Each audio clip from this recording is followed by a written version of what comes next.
Bonsoir à tous et bienvenue dans ce point de l'actualité. On commence par cette bonne nouvelle pour l'économie ivoirienne.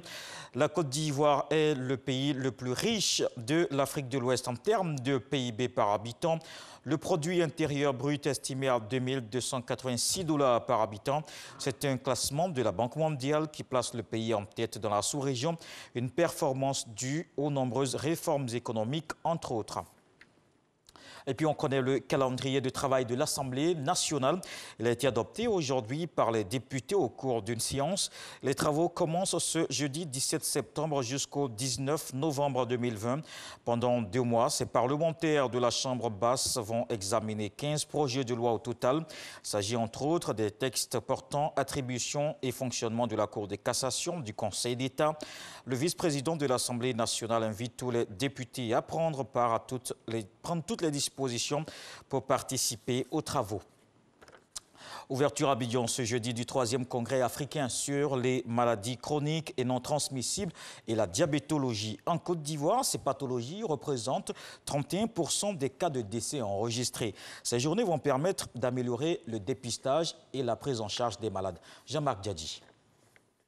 Plus d'une centaine de diabétologues et de nutritionnistes issus de 20 pays africains réfléchissent sur l'amélioration du diagnostic, du dépistage et de la prise en charge des maladies chroniques et non transmissibles.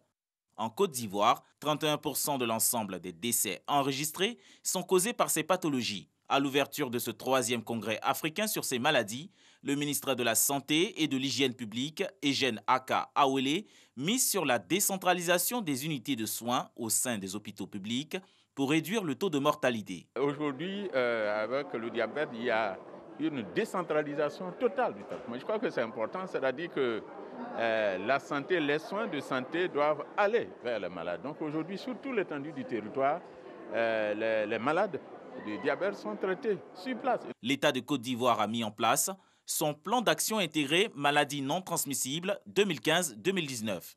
Un plan élaboré conformément aux lignes directrices de la stratégie mondiale contre ces pathologies et le programme social du gouvernement PSGouv. Depuis 2017, l'engagement du président de la République pour des soins de santé performants, pour un système de santé résilient est clairement affiché avec des dotations budgétaires importantes et un programme ambitieux de développement, de mise à niveau du système de santé de plus de 833 milliards qui couvre, si vous ajoutez à cela le programme social du gouvernement. Le diabète et les maladies cardiovasculaires représentent plus de la moitié des maladies chroniques et sont à l'origine des handicaps physiques, fonctionnels et psychiques.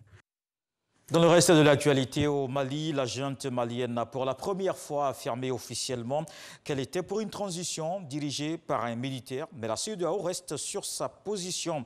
Elle exige un président et un premier ministre civil. Les sanctions de l'organisation sous-régionale contre le Mali se font de plus en plus sentir, notamment sur les transactions financières, a reconnu lors de la conférence de presse le porte-parole des militaires. Le collège, composé notamment de civils chargés de désigner le président et le Premier ministre de la transition, est quasi déjà nommé par la même junte.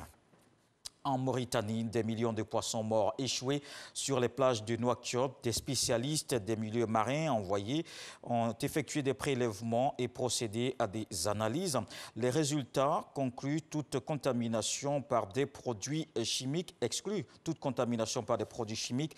Les experts privilégient l'hypothèse d'un manque d'oxygène en cette saison de haute température qui serait à l'origine du drame. Les analyses vont se poursuivre en vue de déterminer plus précisément l'origine du phénomène, un événement qui s'est déjà produit en 2005 et 2017.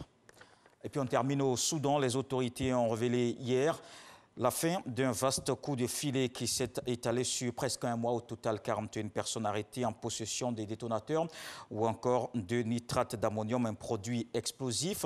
Pour les enquêteurs, la destination de cet armement est encore floue. Selon un procureur, les quantités récupérées sont suffisantes pour faire exploser Khartoum, la capitale.